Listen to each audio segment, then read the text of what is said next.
Ok. Passons aux choses sérieuses. J'ai mes munitions, mon Pepsi, et mes chewing-gums Blackjack, et surtout, ce pressentiment. Ce merveilleux pressentiment qu'il va encore se passer des trucs bien crades. Du fond de la plus tendre et de la meilleure des âmes peuvent surgir des désirs d'intense violence. Un jour peut-être les hommes apprendront-ils à lutter contre ces monstres de l'esprit. Alors, et alors seulement, quand le cerveau humain sera vraiment capable de se contrôler, nous pourrons songer à utiliser les puissances cachées de l'univers. N'éteignez pas votre radio. Ne cherchez pas à baisser le volume. Il est déjà trop tard. 7e dimension envahit les ondes et débarque en mode podcast.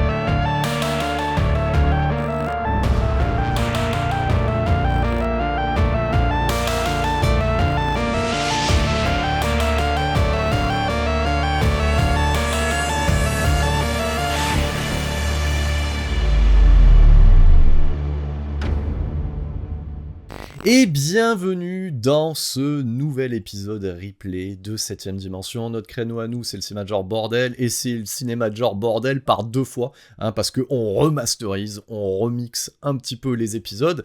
Et l'idée derrière, si vous n'avez pas suivi ce qui s'est passé, si vous étiez un peu trop occupé par ce qui se passe en fait de manière géopolitique, donc notamment ce qui se passe en direction du Groenland, et ben nous, ce qui nous importe, c'est ce qui se passe en direction de tous ces films qu'il y a derrière moi. Donc, précédemment, je me suis occupé de remonter commando ce fabuleux épisode, qui avait été écouté, c'était pas le souci, mais là je voulais lui donner un nouvel écran. Et là, je m'attaque à celui-ci, voilà. Donc je vous le montre, voilà, je l'oriente bien. Et oui, c'est Pump Up the Volume et c'est un teen movie. J'avais fait ça en mai 2021, sorti du Covid, avec une énergie un petit peu radio libre, etc. Donc j'avais même pas fait l'héritage du film, donc je l'avais sorti comme ça, avec l'énergie, comme vous la sentez ici même.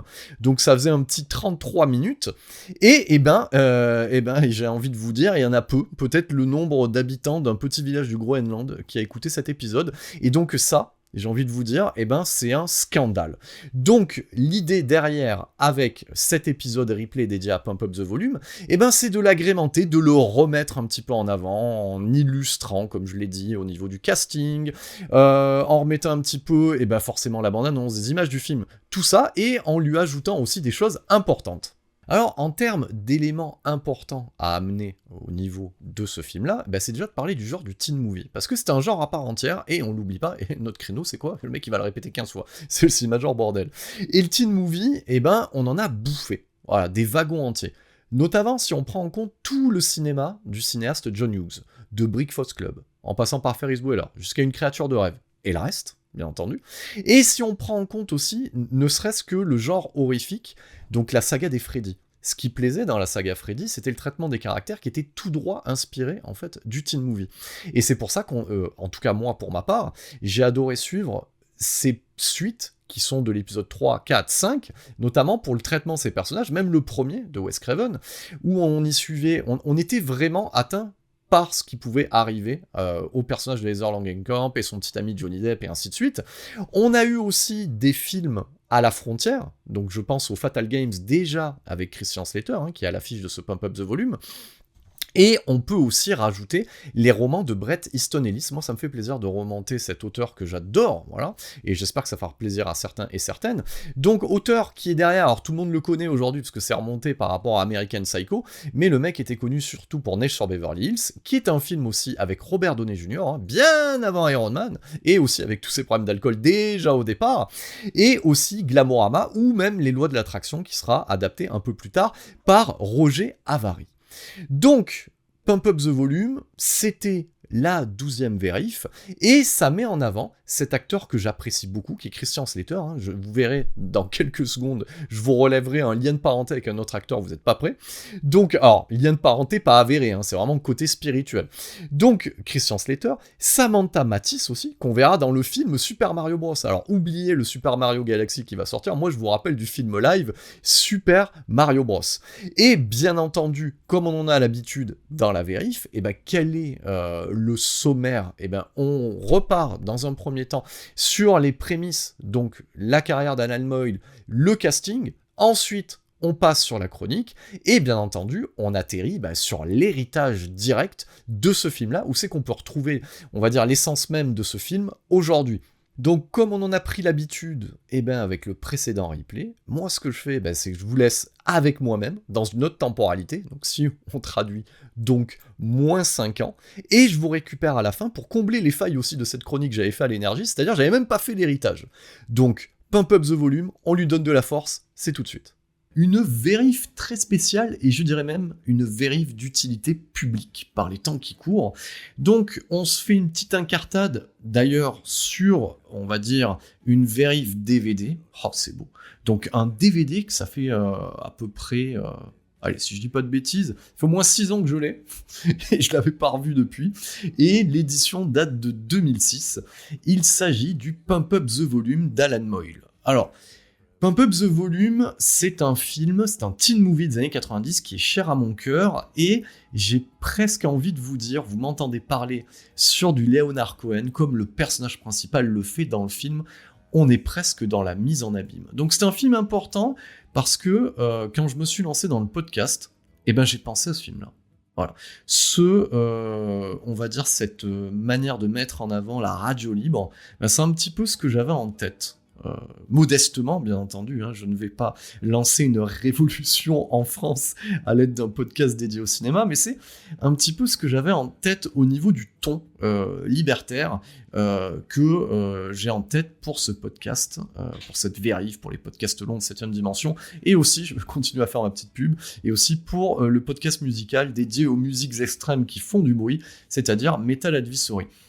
Donc effectivement, Pump Up the Volume, c'était quand même un film que j'avais envie de traiter dans la vérif. Alors vous pouvez vous dire, à ce moment-là, et peut-être que même Peterson, voilà, s'il écoute, je sais qu'il écoute quand même ces podcasts-là, vous me diriez, il me dirait, qu'il existe un Blu-ray sûrement. Voilà, je n'ai pas mené l'enquête, du coup je me suis calé ce DVD-là, et effectivement la qualité est quand même correcte. Voilà.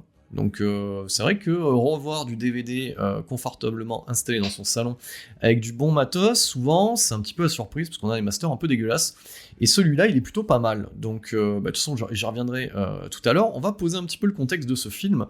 Donc c'est un teen movie. Et qui dit teen movie, dit movie, film, forcément, il va se dire il est con lui.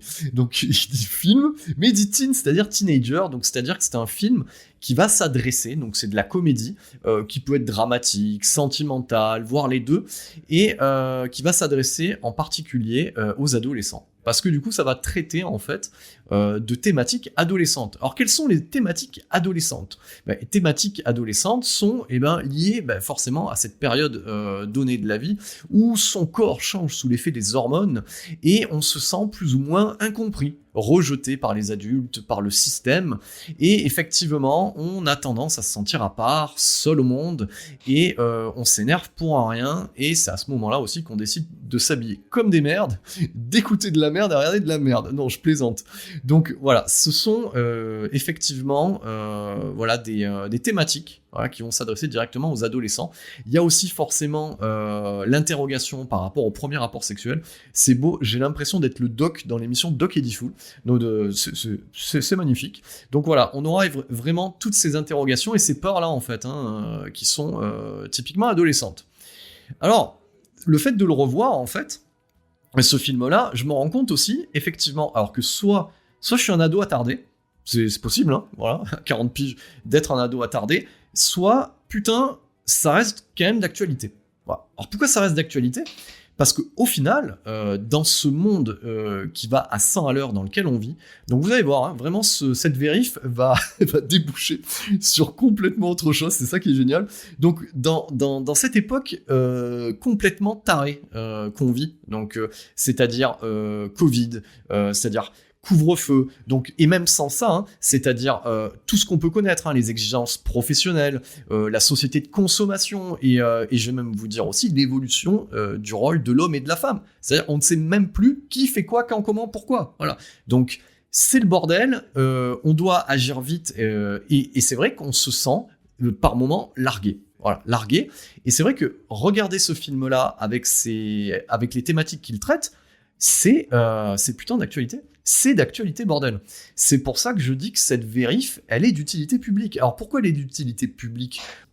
Elle est d'utilité publique parce que de revoir ce film-là, ça a réveillé le punk qui était en moi. Voilà. Donc, du coup, voilà, c'est bien toujours de citer les Winkles dans un podcast, et ça me permettra aussi de faire une dédicace à une personne qui se reconnaîtra, qui m'en a parlé il y a quelques heures. Donc, oui, à ce moment-là, ça réveille tout ça, et merde, voilà, j'ai envie de le dire, et je pense que vous aussi, vous pouvez le dire. Merde, on en a marre. Voilà, on en a marre aujourd'hui de cette situation qui commence réellement à nous casser les couilles. Donc oui, on a envie d'aller bouffer dans un resto, on a envie d'aller faire un concert, on a envie de sortir de chez soi après un couvre-feu. Donc on a envie de tout ça. Et j'ai envie de vous dire, ruez-vous sur ce film-là, Pump Up the Volume, ça vous fera du bien. Parce que, effectivement, on peut prendre ces thématiques de ce film et les mettre dans le contexte d'aujourd'hui. Voilà. Donc ça, c'était mon coup de gueule. C'était le punk qui sommeillait en moi et qui a pris la parole. Donc effectivement, ce film-là est aussi d'utilité publique parce que il permet aussi de comprendre quelles sont les bases du podcast actuel. Donc, et c'est ça qui me plaît aussi. C'est-à-dire que dans ce film-là, on y parle de radio libre, de radio pirate, donc de gens qui enregistrent en direct des émissions, donc à l'aide de CB ou de matériel un peu plus élaboré, et des auditeurs qui vont écouter tard la nuit. On a vraiment ce contexte-là un petit peu libertaire et rebelle de la radio libre. Et j'ai envie de vous dire quand même, malgré tout ce que j'ai dit tout à l'heure, on vit une époque formidable parce que le podcast permet d'avoir du coup ce côté radio libre. Donc c'est-à-dire que quand vous êtes en train de m'écouter raconter mes conneries, je suis libre, vous êtes libre, tout le monde est libre, c'est génial. Mais, merci Eddy, franchement, c'est parfait tout ce que tu viens de nous décrire, c'est génial, t'as enfoncé des portes ouvertes. Mais globalement, on a encore la liberté d'expression et encore le moyen aujourd'hui de pouvoir s'exprimer. Donc c'est vrai que Pump Up the Volume pose un petit peu les bases du phénomène podcast qu'il y a aujourd'hui. Et je vous parle de podcast où le ton est unique et en mode do it yourself. Voilà. Donc, alors, posons les bases de ce film. Donc, Pump Up the Volume, c'est réalisé par Alan Moyle en 1990. Alors, Alan Moyle, il pose un pavé dans la mare, avec, j'aime bien cette expression d'ancien, entre guillemets, donc il pose un pavé dans la mare, en 1990, on a en droit peut-être de s'attendre à d'autres pavés de sa part, eh ben non. Donc, de notable pour ce réalisateur qui aura, on va dire, qui aura une carrière sur une dizaine d'années, on a Empire Records en 1995, bon, qui est toujours dans le contexte, dans l'univers en fait de la production musicale, et un biopic sur Michael Jackson. Donc c'est un petit peu quand même la tristesse. Donc voilà.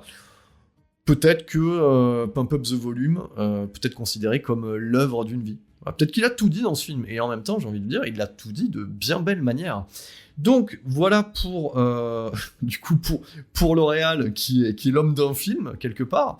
Au niveau du casting, le rôle principal de Mark Hunter alias Harry Latrick. Donc Mark Hunter, c'est, on va dire, c'est comme pour un super-héros, hein. C'est quand il est dans le civil en fait, et Harry Latrick, c'est quand il prend le crachoir, comme il dit, dans son émission de radio pirate. Voilà, c'est ce que j'ai eu dit aussi dans le podcast. Vous voyez, je fais rien d'original quelque part.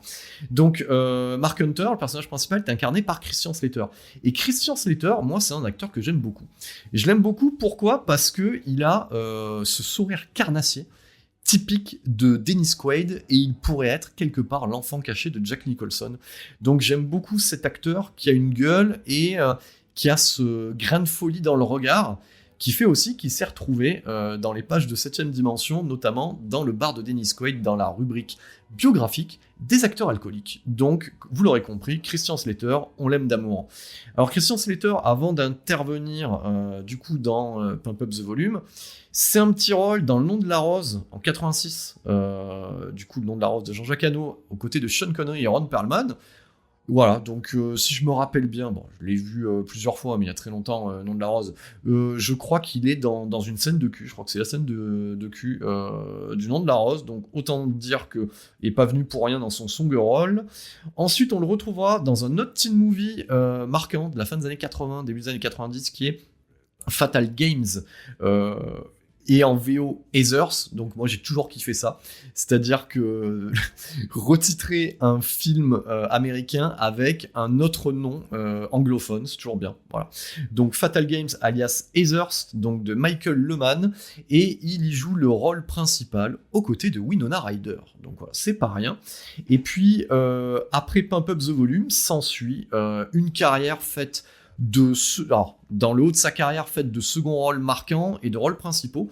Donc on le retrouvera dans le Robin des Bois de Kevin Reynolds, dans le cultissime True Romance de Tony Scott. Voilà, donc ça, faudra que je m'y attelle quand même frontalement. J'en ai parlé dans le podcast sur Once Upon a Time in Hollywood, voilà, où j'avais refait un petit point Tarantino, donc il faudra que je le traite frontalement, le True Romance. Ensuite, vous voyez qu'il y a une lien de cause à effet avec la vérif précédente qui était dédiée à Chasse à l'homme, le premier film américain de John Woo.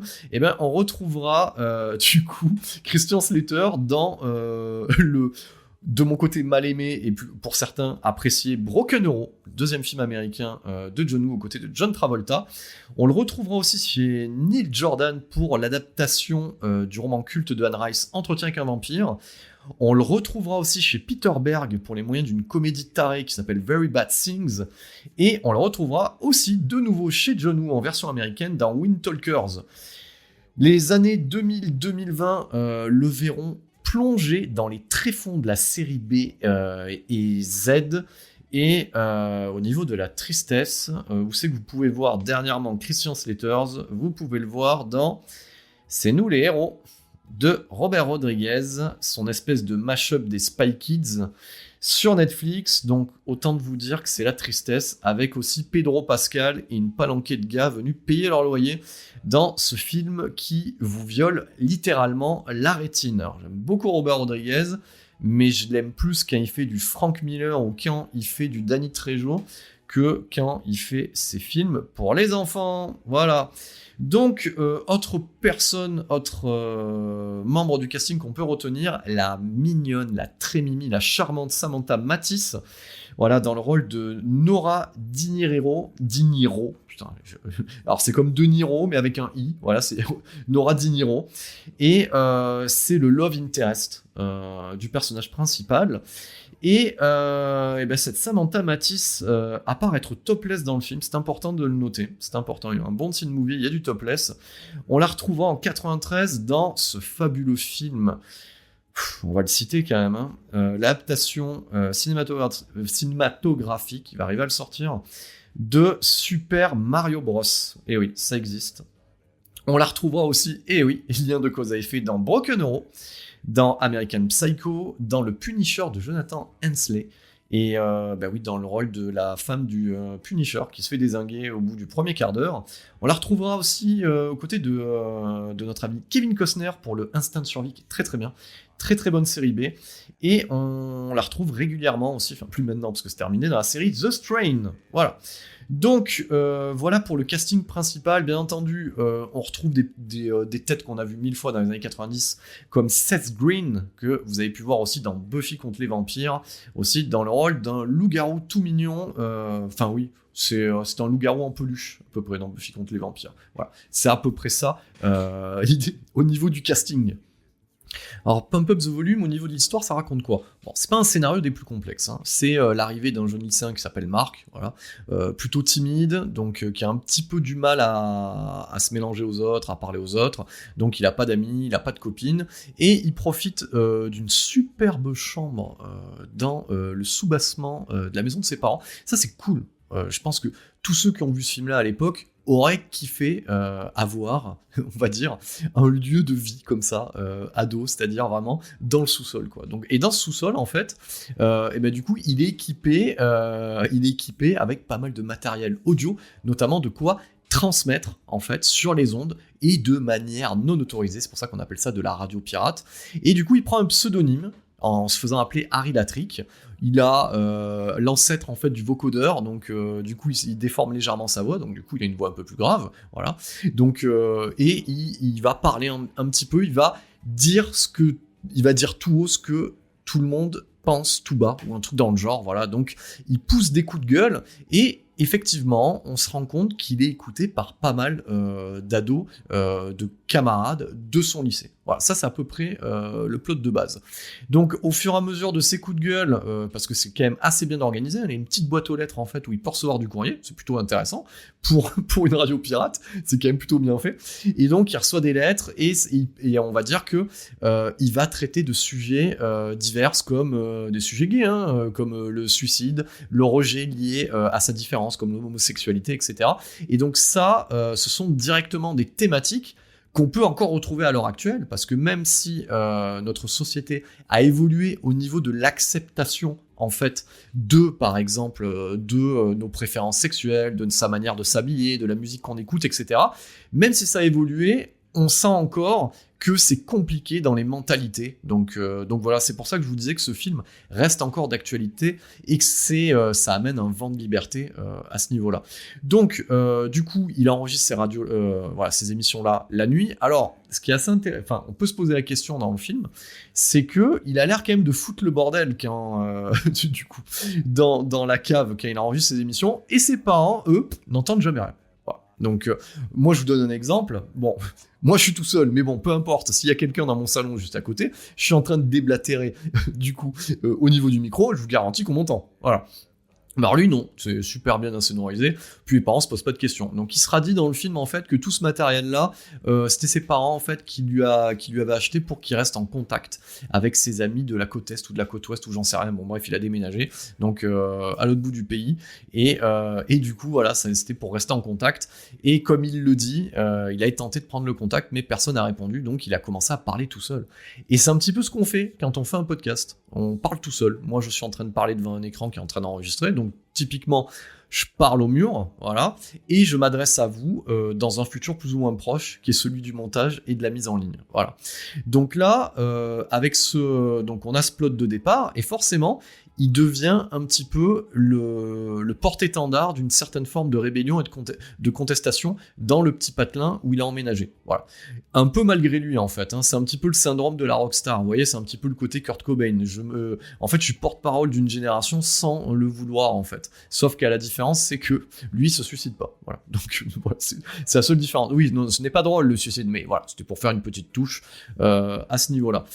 Bien entendu, Samantha Mathis, donc alias Nora, voilà, va enquêter parce que forcément elle développe une certaine forme de béguin, parce qu'elle lui envoie des lettres enflammées où elle le chauffe en fait à distance, donc ça c'est assez mignon, et elle va mener l'enquête pour savoir qui est Harry Latrick, voilà, qui est ce fabuleux animateur radio pirate qui simule des masturbations en ligne, et ça c'est cool. Alors il y a des moments qui prêtent à sourire. Alors ça prêtait déjà à sourire à l'époque, donc c'est-à-dire que le mec se fait appeler Harry Latrick parce qu'il l'a bien dur, etc. Vous avez compris, donc ça c'est plutôt cool. Et du coup il simule en fait des masturbations, et on voit les auditeurs, vas-y. Bon, je vous avoue que, moi en tant qu'auditeur, je serais pas là en train d'encourager le mec à distance, parce que bon, c'est un petit peu too much, voilà, comme activité radiophonique. Donc, désolé pour certains ou certaines, ça n'arrivera pas à 7ème dimension, voilà. Préférera parler de cinéma et de vulgarité. Donc, continuons un petit peu à parler de ce film. Donc, au fur et à mesure, du coup, il va prendre le micro, voilà, quasiment tous les soirs, et le point de départ où ça va devenir un petit peu emmerdant pour lui, c'est qu'il va avoir un jeune qui lui envoie une lettre comme quoi il a envie de passer à l'acte, de se suicider. Et avec la verve qu'il a, le personnage de Christian Slater ne va pas forcément lui dire de ne pas le faire. Il va essayer de le provoquer justement pour qu'il ne le fasse pas. Je ne sais pas si vous voyez à peu près la nuance. Voilà. Et au final, le lycéen se suicide. Donc du coup, effectivement, au niveau, on va mettre ça au niveau du corps professoral et de l'équipe pédagogique du lycée, Ben là, on va pas se remettre en question. On va juste taper sur le mec au micro en disant, ben voilà, lui, il encourage à la révolte, il encourage aux pires choses et au suicide. Voilà. Donc, ça va être un petit peu les emmerdes au fur et à mesure pour lui. Au niveau des thématiques traitées, je trouve que c'est quand même assez courageux quand même pour un... Alors, je ne sais pas si aujourd'hui on pourrait le traiter comme ça. Si on prend l'équivalent... Oui, on peut le dire. Si on essaie de trouver une équivalence à Pump Up the Volume dans nos années 2020-2021, ça serait peut-être Sorting Reason Why. Voilà. On retrouve le côté un petit peu cassette audio qu'on écoute dans la bagnole, etc. Bon, on va dire que c'est un petit clin d'œil. Et au niveau des préoccupations que sont le viol, le suicide, l'homosexualité, l'acceptation aussi de son homosexualité, l'acceptation par rapport aux autres, etc. Le regard des autres, la pression des parents, la pression du bahut, qu'est-ce que je vais faire de ma vie, etc., etc., etc. Donc, c'est vrai que Sorting Reason Why va traiter de ces mêmes sujets, mais on va dire avec une manière un peu plus bondieuxarde. Voilà, c'est le terme qui m'est venu, j'aime bien. Voilà, faut mettre des nouveaux mots un petit peu dans ces podcasts. Donc voilà, ça va le traiter de manière bondieuxarde et en se justifiant en fin d'épisode avec une association qui a été créée. Voilà, c'est un petit peu l'équivalent de ce qu'on pouvait avoir dans Jackass, du Do not try this at home. Voilà, ne faites pas ça chez vous à la maison, quoi. Donc voilà. Après, c'est pas dégueu quand même, hein, Sorting Reason Why. Hein. Donc oui. J'ai regardé toutes les saisons de Sorting Reason Why. Des fois on fait des trucs comme ça. Voilà. Des fois on fait des trucs comme ça. Donc c'est pas forcément dégueu, mais ça a quand même moins de burn que le film d'Alan Moyle. Voilà, on va le dire. Voilà. Donc du coup, au fur et à mesure, il va devenir le porte-étendard de cette génération-là. Et il a rien demandé au final. Donc lui, il avait juste pris le micro pour pousser un coup de gueule. Et il va prendre, au fur et à mesure du film, son statut, en fait, de représentant d'une génération, pour arriver au bouquet final où on va avoir le personnage de Christian Slater qui est poursuivi en fait par tout le monde, par les flics, limite par le FBI, enfin je sais plus comment ça s'appelle, cette espèce de haute autorité radiophonique, etc. Mais bon, bref, vous avez un porte-parole du gouvernement, vous avez le FBI, vous avez tout ce que vous voulez, et effectivement, voilà, il finit poursuivi et lui il est en mode radio dans mon 4x4 et voilà, c'est un chassé-croisé et il est limite. On aurait pu finir comme ça, il est limite porté au nu tel, on va dire, un fan de musique de heavy metal, presque islam, voilà, sur la foule.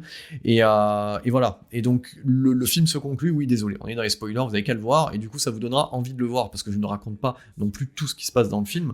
Donc, effectivement, voilà, il finit en tôle, et le film se termine, en fait, avec différentes personnes qui décident à leur tour de prendre le micro. Voilà.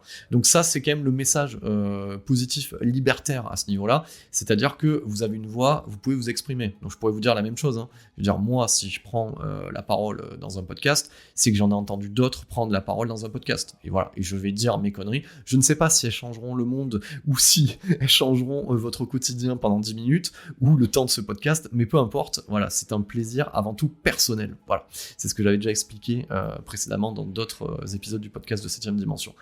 Donc, au final, qu'est-ce qu'on peut retenir de ce film ? C'est un film qui est touchant, c'est un film qui prend en tripes, c'est un film qui va droit là où ça fait mal, et c'est vrai que on va dire dans le côté un petit peu love interest romantique, je trouve que le couple Christian Slater, Samantha Mathis fonctionne parfaitement à l'écran, c'est très touchant. Il y a un mélange de sensualité, sexualité qui représente vraiment cette époque-là, sans pour autant que ça soit vulgaire. Voilà, donc ça c'est ce que j'ai aimé dans ce film-là, et ça marche d'autant bien que, en fait, voilà, ça c'est pour ceux qui ne le savaient pas, c'est un couple hors de l'écran, avant que le film ne soit tourné et après que le film soit tourné. Voilà. Donc c'est peut-être pour ça aussi que l'alchimie passe bien, du coup, à l'image. Alors, Pump Up the Volume, ce n'est pas qu'un bon teen movie, c'est aussi une bonne bande originale. Alors, vous avez vu, j'ai mixé bonne et bande. Voilà. Du coup, on est plutôt pas mal, parce qu'on parle d'un personnage qui s'appelle Harry Latrick. Ça me plaît bien tout ça, putain de merde. Faut que j'arrête un jour de raconter des conneries. Donc, au niveau de la BO, on y trouve du Leonard Cohen, du Pixies et du putain de Bad Brains fit Henry Rollins pour Kick Out the Jams. On a aussi du Sonic Youth et du Beastie Boys pour les plus connu. Donc ce film-là aura quelques prix quand même au Festival de Deauville en 1990, comme quoi ils avaient pas de la merde dans les yeux et dans les oreilles à Deauville à cette époque-là. Donc ça finit quand même avec un prix de la critique et un prix du public en 1990. Ça veut dire que c'est plutôt intéressant. Le film fera une jolie carrière au box-office. Bon, c'est 11 millions de dollars. J'ai pas le budget, j'ai pas mis la main sur le budget, mais bon, pour une comédie teen comme ça doit frôler le million de l'époque, donc un bon retour sur investissement. Et si vous écoutez un petit peu les propos de Alan Moyle, oui, c'est un film qui a révolutionné la génération 90. Bon, ils exagèrent un petit peu, mais effectivement, c'est un film qui a marqué les esprits. Alors comment moi je me suis retrouvé en fait avec Pump Up the Volume ? Je vais raconter une anecdote qui est très drôle. Donc c'est à ce stade où vous pouvez vous dire, on s'en fout en fait. Tout le monde s'en fout, mais j'ai quand même le raconter. Donc votre cher interlocuteur qui tient le crachoir a forcément une grande sœur. Voilà. Il aurait pu avoir un grand frère ou un petit frère. Et non, il a une grande sœur. Et comme toutes les grandes sœurs de l'époque, en fait, et c'est ça qui est fou, c'est qu'elles ont regardé des films cultes sans le savoir, en fait. Voilà. Pour elle, en fait, elle a regardé ces films-là. Voilà, ça va lui plaire si elle écoute ce podcast. Donc, c'est une spé dédicace aussi. Donc, en fait, elle regardait ces films-là parce que à cette époque-là, des mecs comme Tom Cruise, Christian Slater, et attendez, même Peter Weller pour Buckaroo Banzai était l'idole des hockey, des saluts magazines où on avait un poster dans la chambre. Et donc effectivement, moi en 90, j'avais 10 piges, donc autant vous dire que j'avais pas regardé le film encore. Et je sais que elle avait regardé lors de ces fabuleuses soirées pyjama, vous voyez, entre gonzesses. Voilà, donc elle avait 15 piges, elle a regardé ça avec sa meilleure copine à l'époque. Et c'est vrai que la jaquette m'avait marqué. Voilà, ça m'avait marqué. Et ça m'a donné envie de le voir. Et donc, c'est pour ça aussi, Sorette, je te fais une dédicace. C'est pour ça aussi que dans ma collecte, j'ai tes films de l'époque que toi, tu n'en regardes peut-être plus, mais moi, je les ai. Donc, notamment Cocktail et Pump Up the Volume. Et ça, c'est la classe. Donc voilà, c'est comme ça que j'ai découvert en fait ce film-là, Pump Up the Volume. Comme quoi, d'avoir des grands frères et des grandes sœurs, ça sert aussi. Donc, c'est quand même un film aussi où les bandes ont été usées dans les vidéoclubs de l'époque. Voilà. Donc ça, c'était sans cesse loué quand on a fait des copies. C'est pas beau, hein, des copies pirates. On a aussi ce phénomène dans le film. C'est ça que j'ai bien aimé en le regardant aussi à nouveau. C'est de voir ce côté tape trading où ils vendent et échangent ces copies pirates, en fait, des enregistrements de Harry Latrick. Ça rappelle un petit peu, pour ceux qui l'ont vécu, pour ceux qui ont écouté de la musique qui fait du bruit, ce qu'on pouvait faire à l'époque pour un live, par exemple, des Guns N' Roses ou de Metallica. Voilà, ce qu'on pouvait faire, c'est s'échanger ces lives-là ou certains albums. Ça, j'en ai parlé dans Metal Advisory et j'en parlerai aussi bientôt dans l'équivalent de ce qu'a été acheter des films, c'est bien pour 7ème dimension. Je ferai aussi une émission spéciale qui s'intitulera Qu'est-ce que ça veut dire écouter du métal ? Voilà. Et donc je couvrirai tout, les vestes à patch, etc. Mais je m'égare dans ces parenthèses-là. Donc, à noter dans ce film-là que ça pose aussi les bases de ce que deviendra en fait Internet, Pump Up the Volume. Alors pourquoi ? Parce qu'on a un personnage qui prend le micro et qui a un pseudonyme, un avatar. Voilà, donc ça posera les bases. Donc en fait, le personnage principal n'arrive pas à parler à d'autres personnes, mais il arrive à s'adresser à elle dans un micro.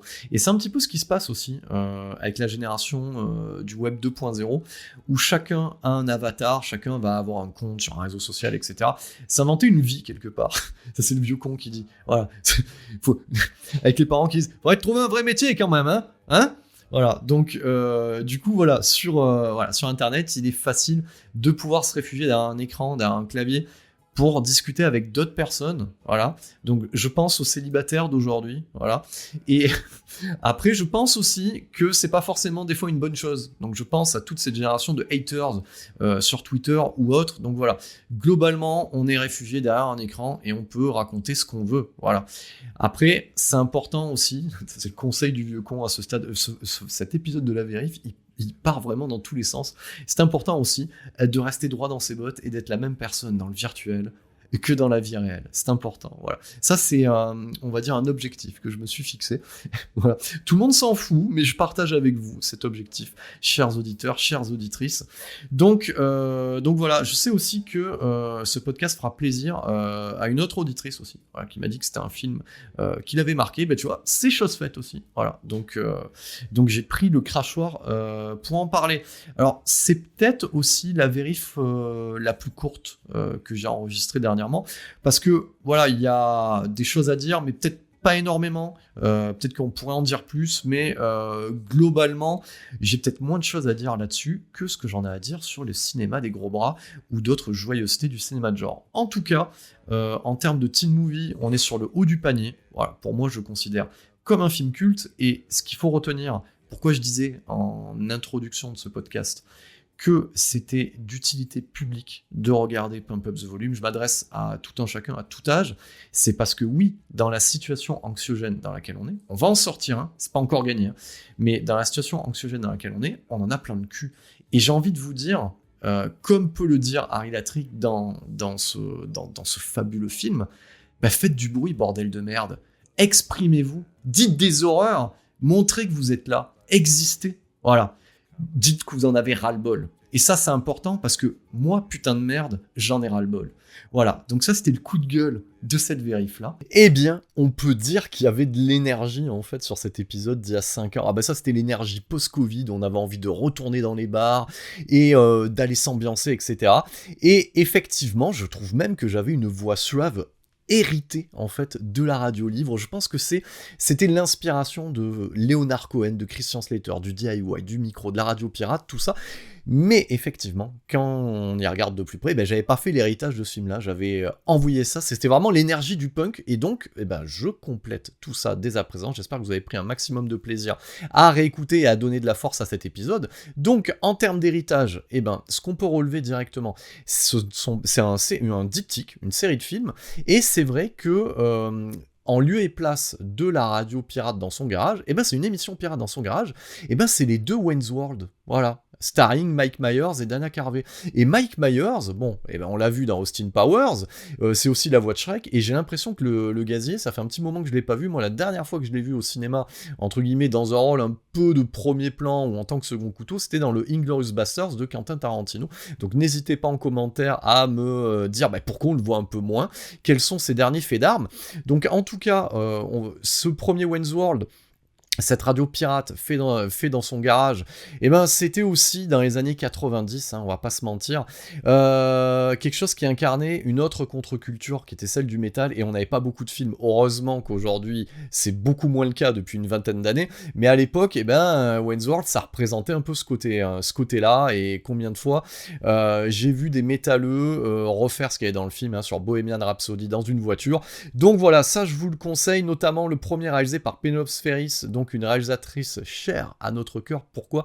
Parce qu'elle a fait le 200 froid avec Maxwell Caulfield et Charlie Sheen, et ça c'est cool. Donc ça c'est pour la première grosse rêve du début. On va prendre ensuite en 1994 Michael Lehmann qui lui, après Fatal Games, revenait et prenait une triplette d'acteurs, Brendan Fraser, Steve Buscemi et aussi Adam Sandler, et les trois incarnaient en fait un groupe de métal qui prenait dans Airheads, voilà, qui prenait d'assaut une radio pour pouvoir passer leurs démos, voilà. Donc c'est une comédie, qui est un peu dans son jus dans les années 90, c'est pas non plus glorieux, mais par les temps qui courent, toujours avec Brendan Fraser, avec un California Man, ça mange pas de pain.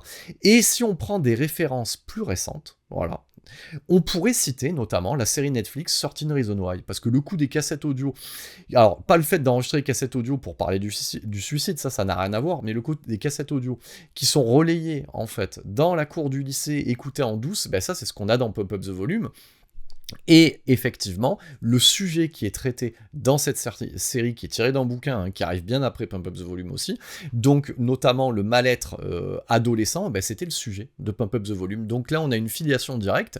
Et dernière référence, c'est pas pour rien que dans la dernière saison de Stranger Things, le personnage de Robin est animatrice radio, et elle fait des choses, il y a même un doigt d'honneur comme dans Pump Up the Volume, et autre petit détail, alors, je pense que les plus fans d'entre vous, les plus cinéphiles l'auront remonté, sa radio s'appelle dans Stranger Things Rockin' Robin, qui est directement une référence à la radio qu'on entend dans Gremlins. Donc voilà pour cet héritage pour moi c'est un chef-d'œuvre du teen movie des années 90, arrangé aux côtés de Fatal Games, aussi de Deux garçons, une fille, 3 possibilités, qui était plutôt cool. Donc, j'espère que ce replay vous a plu, que ça vous a donné envie de vous plonger dans le teen movie des années 90, et nous, on se retrouve rapidement, comme d'habitude, hein, dans des épisodes longs, soit dans le mag, ou soit dans un nouveau replay, mais en attendant, on se retrouve sur YouTube, sur les plateformes d'écoute, et on se rappelle que notre créneau à nous, c'est quoi ? C'est le cinéma genre bordel, et avec un pop-up the volume, je pense que Harry Latrick nous a mis un sacré bordel. Merci pour votre écoute. Nous vous redonnons maintenant le contrôle de votre appareil de télévision jusqu'à la prochaine émission de 7e dimension en mode podcast.